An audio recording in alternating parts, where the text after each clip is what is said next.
Now that we have our 3D printed gnome, the next step is to coat it with resin. This part of the process is really important because it helps hide the print lines and any small imperfections left from the FDM printing. Even if your print comes out pretty clean, resin coating takes the finish to a whole new level, giving it a smooth, almost professional look.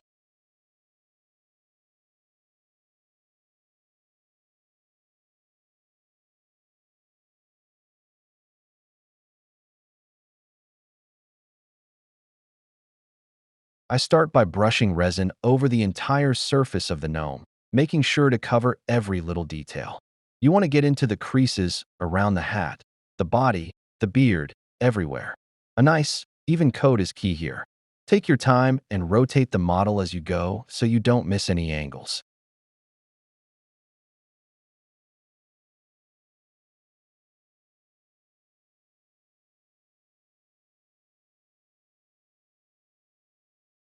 As the resin starts to settle, the print lines begin disappearing.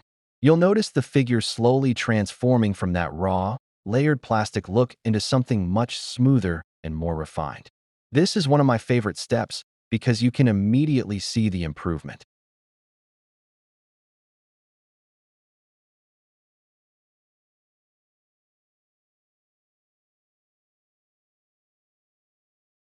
That I also check for any problem spots, areas where the print might have been a bit rough or where the supports left small marks. The resin helps fill those in, but if something still stands out, I'll go back with a bit of extra resin to even it out.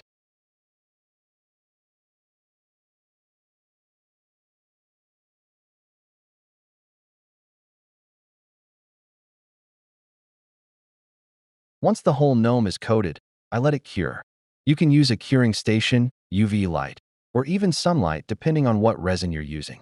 As it cures, the resin hardens into a clean, solid surface that's perfect for sanding, priming, or painting later on.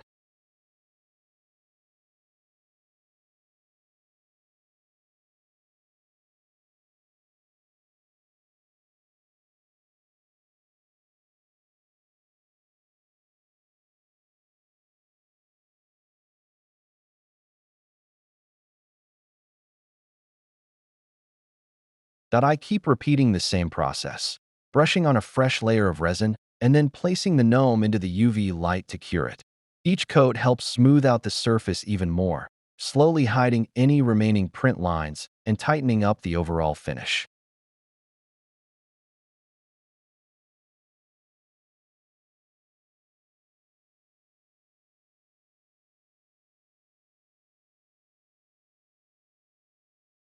After every cure, I check the model, look for any spots that still feel a little rough, and go back in with another thin layer of resin. It's a slow, steady buildup, but this is what gives the final piece that clean, polished look.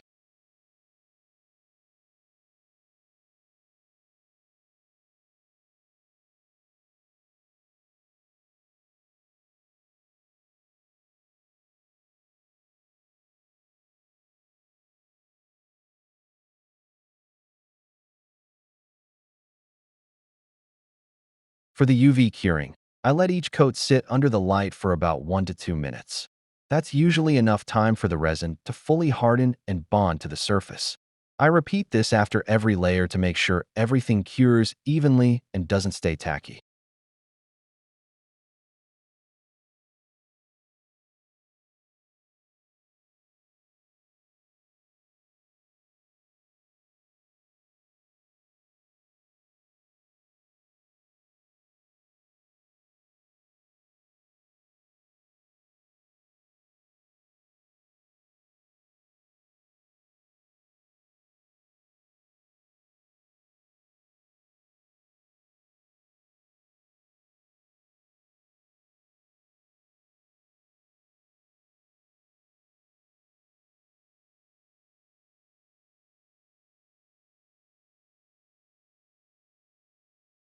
Letting it cure properly between coats helps build a strong, smooth finish and prevents any soft spots or uneven areas.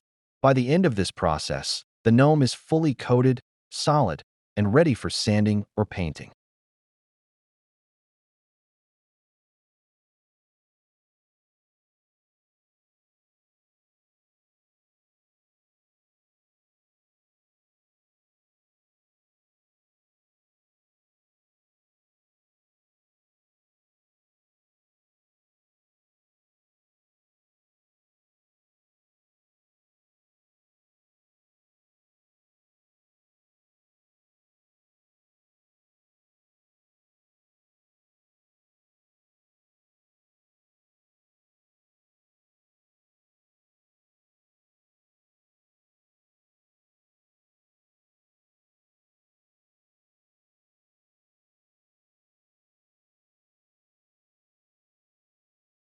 With every cycle of coating and curing, the surface gets smoother and cleaner.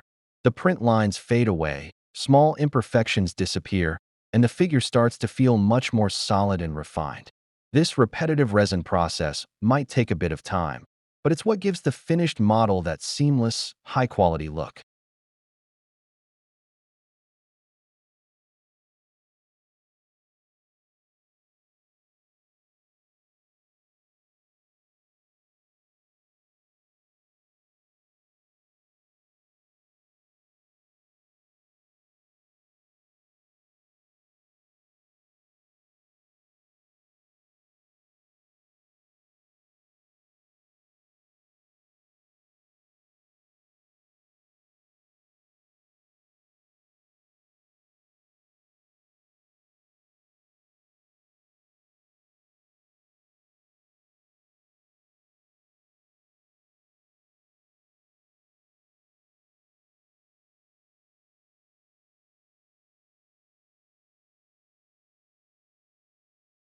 Keep going until the entire gnome has a consistent, polished surface and is completely ready for the next stage of the project.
After finally finishing all the resin coats on the gnome, the next step is to lightly sand the entire piece. Even though the resin does a great job hiding the print lines and smoothing the surface, sometimes you still get small drips, uneven spots, or areas where the resin pooled a little. Sanding helps take care of all of that.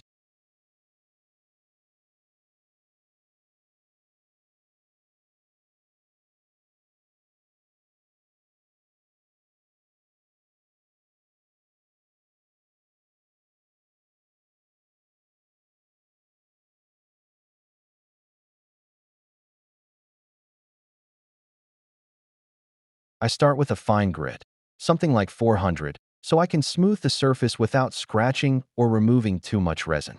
The goal here isn't to reshape anything.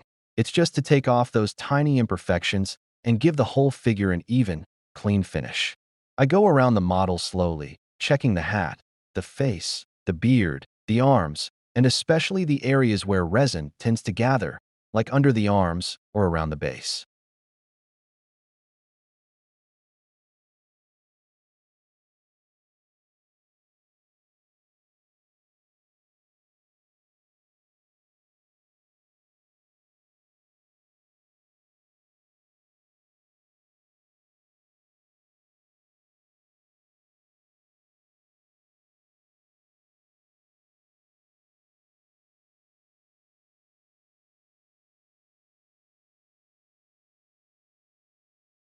As I sand, the texture starts to feel much smoother to the touch. You can really tell the difference as the surface becomes more uniform.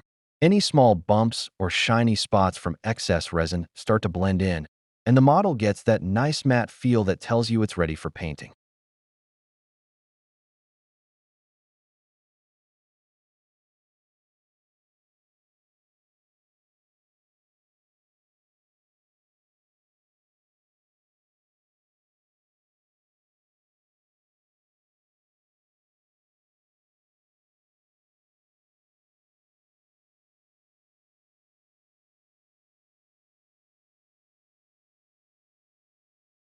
If I find a spot that still looks a little rough, I'll sand a bit more or switch to an even finer grit to help blend it out. This step might seem simple, but it makes a huge difference in how professional the final piece looks once the paint goes on.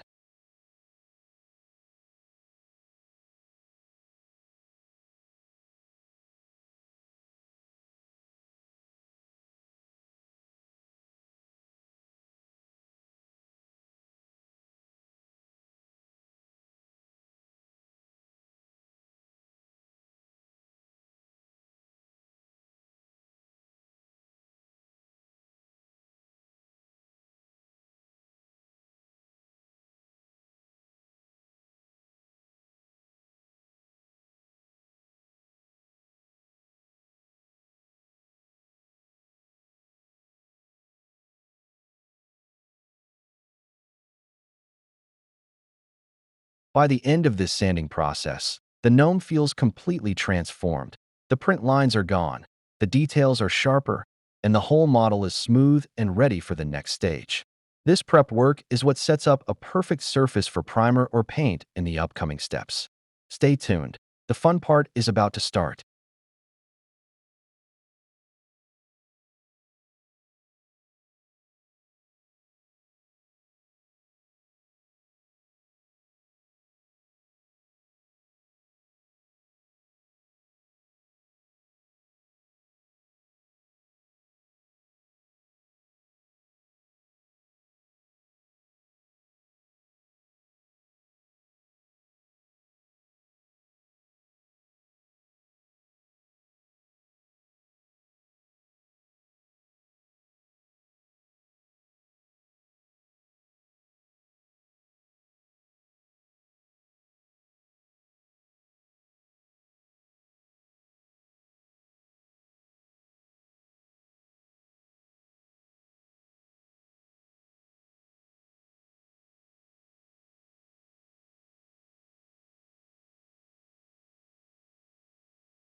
After sanding the gnome and getting the surface nice and smooth, it's finally time for painting.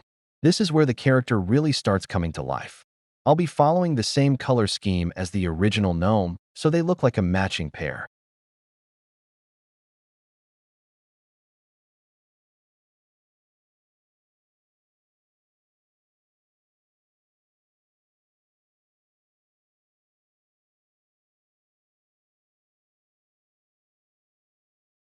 I start off with the green for the sweater. This is the base color, so I make sure to apply it evenly and get good coverage around all the folds and curves. The resin coating we did earlier really helps here.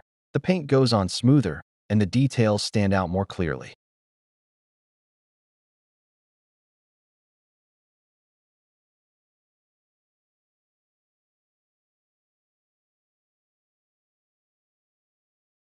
As I paint, I rotate the figure to make sure I don't miss any angles or shadows. The goal is to lay down a solid first layer that sets the tone for the rest of the colors we'll be adding later. Even just with the green sweater done, you can already see the gnome starting to take shape.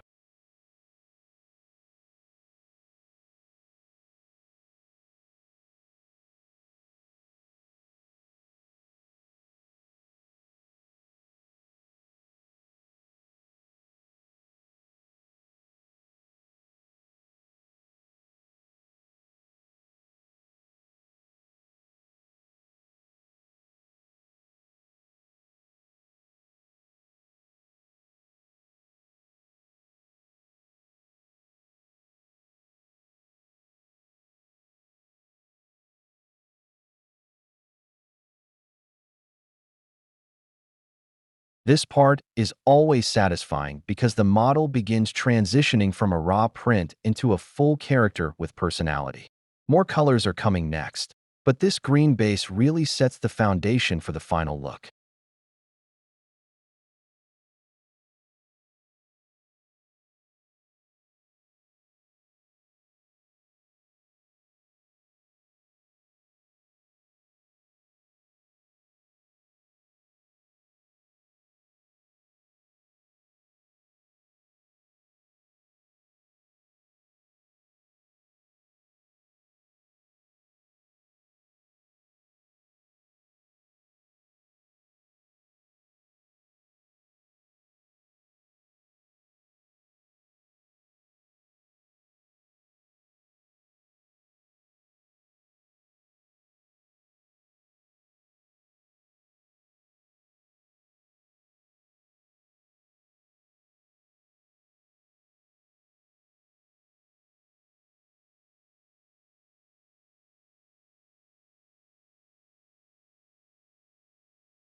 Now I switch over to black and start painting the shoes. I take my time going around the edges to keep the lines clean and avoid getting paint on the legs. The black really helps define the lower part of the gnome and gives it a nice contrast against the brighter colors. I make sure to add an even coat all around, checking for any thin spots or brush marks. And once both shoes are fully covered, I let them dry before moving on to the next color.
After finishing the shoes, I switch to white to start painting the gnome's beard. The beard is such an important feature, giving the gnome its personality, so I take my time to make sure it looks full and clean. I start by applying a base coat of white, carefully brushing along the curves and texture of the sculpted beard.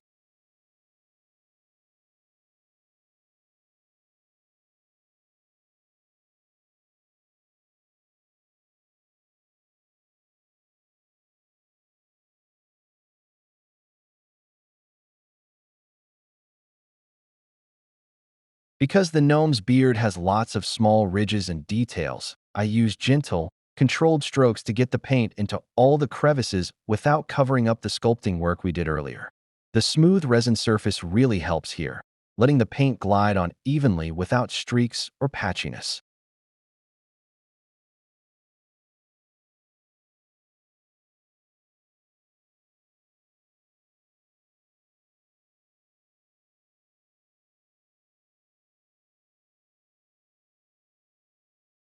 As I layer the white, I gradually build up opacity to ensure the beard looks bright and consistent. I also keep checking the overall balance, making sure the white doesn't spill onto the sweater or the face. Tiny corrections with a finer brush help define individual strands and edges, keeping the look sharp and tidy.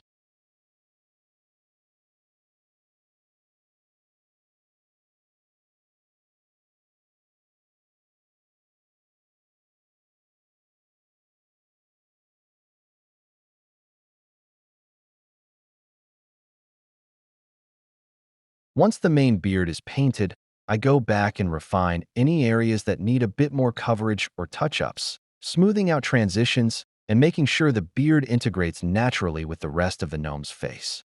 By the end of this step, the beard is crisp, clean, and ready to give the gnome that classic, whimsical look.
Next, I start painting the gnome's nose and hands with a skin tone color. These areas are small but important for adding life and character to the figure. I use a careful, steady brush to cover the surfaces evenly without spilling onto the sweater, beard, or other details.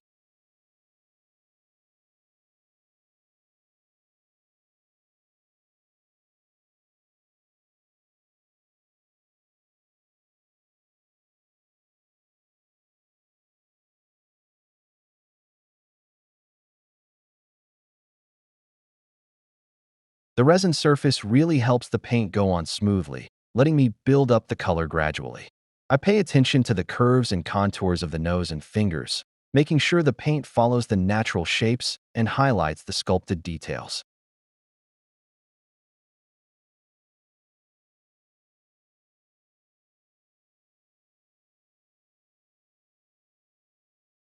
Once the base layer is done, I check for any spots that might need a touch-up or an extra coat. Getting the skin color right gives the gnome a warm, realistic look and helps all the other colors pop. Even small areas like the hands and nose make a big difference in the overall appearance of the finished model.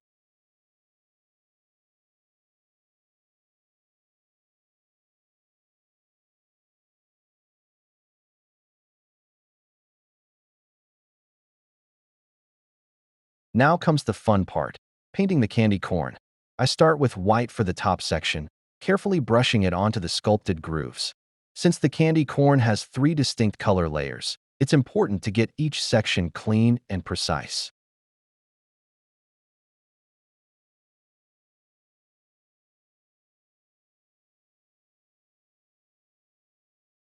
I take my time to follow the shape of the candy, making sure the white layer is smooth and even.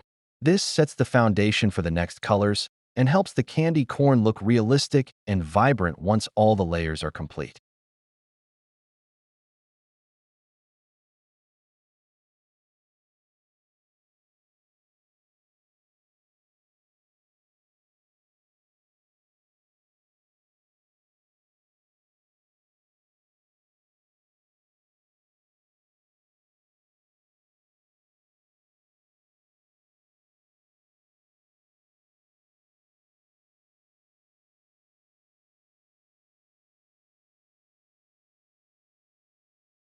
Next, I switch to orange for the middle section of the candy corn. I carefully paint this layer between the white top and the yellow bottom, making sure the edges are clean and the transition looks smooth.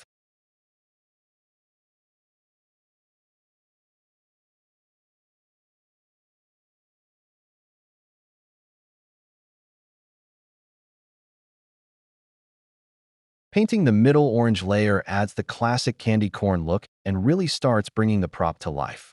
I take my time to follow the contours of the candy, ensuring the color sits evenly and enhances the 3D shape we sculpted earlier.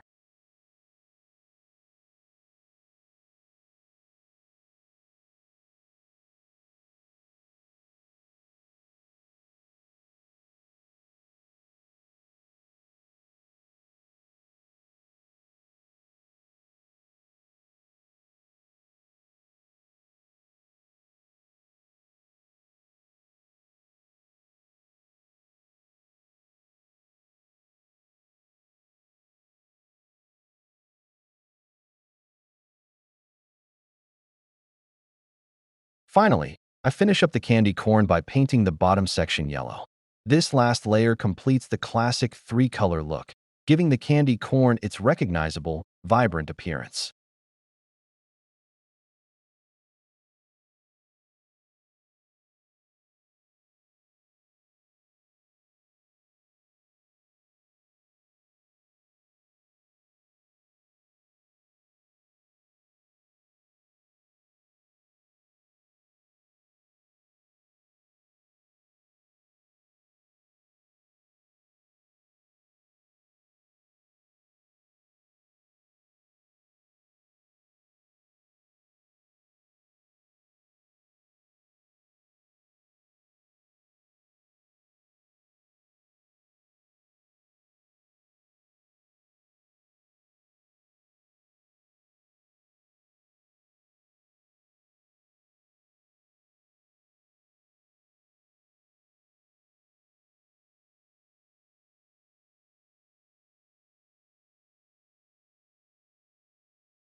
Now it's time to paint the gnome's hat red. We're almost done with the painting process, and the hat is one of the last major color sections. I start by applying the first layer of red, but because it's a bright color on top of a resin surface, it doesn't really pop right away.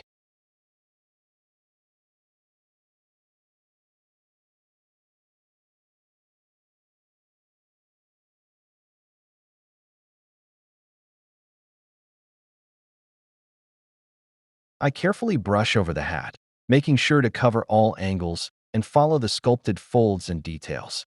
After the first pass, the red looks a bit muted, so I'll need to give it a few more passes to build up the color and make it vibrant. Each layer helps the red become richer and more consistent, filling in any thin spots or areas where the resin might show through.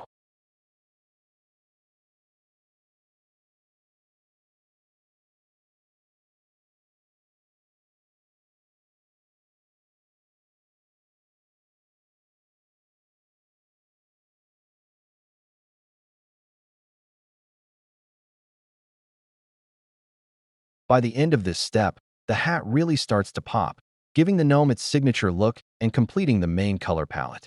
The bright red contrasts nicely with the green sweater, the white beard, and the candy corn, tying the whole figure together beautifully.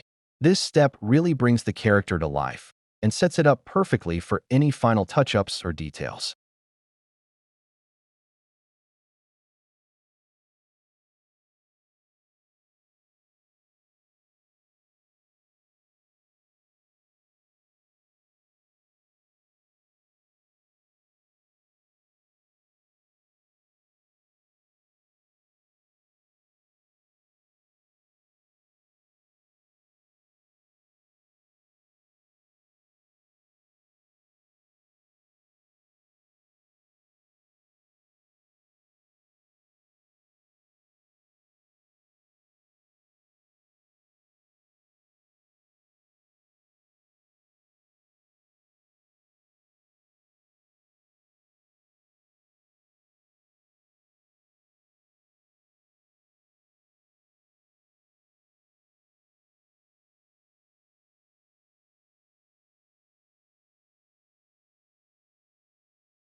Now it's time to paint the little leaves on the gnome, and I'm using yellow for this step.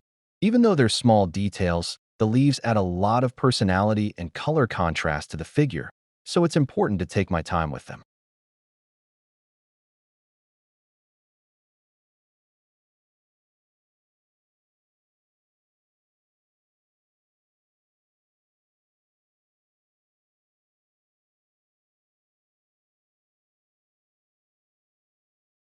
I start by carefully brushing the yellow paint onto each leaf, following the sculpted veins and edges.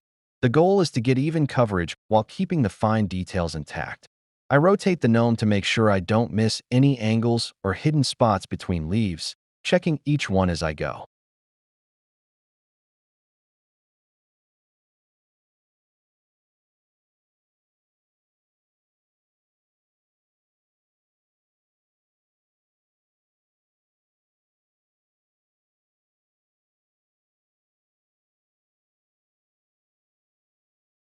Because yellow can sometimes appear a little translucent at first, I apply it in thin, controlled layers. This helps build up a vibrant color without losing the detail of the sculpted leaf shapes. Between layers, I let the paint settle so it dries evenly and doesn't mix into the surrounding areas like the hat, sweater, or candy corn.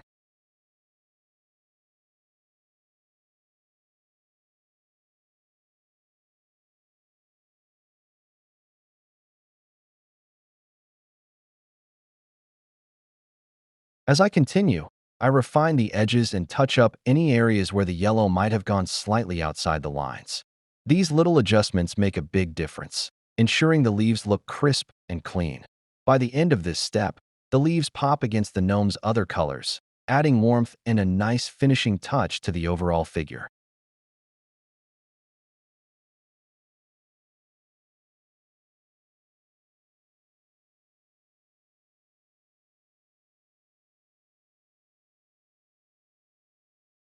Painting the leaves might be a small detail, but it's these finishing touches that really bring the gnome to life and make the final model feel polished and complete.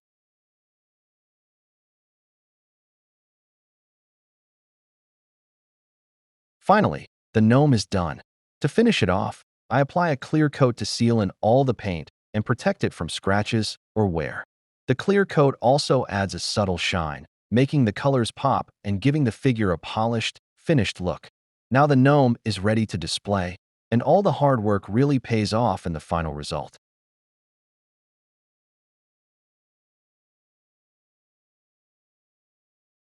The final result. Now we have the finished gnome side by side with the original one. This really shows the transformation from a simple picture to an AI-generated model, then modified and refined in ZBrush, painted, and finished with resin and clear coat.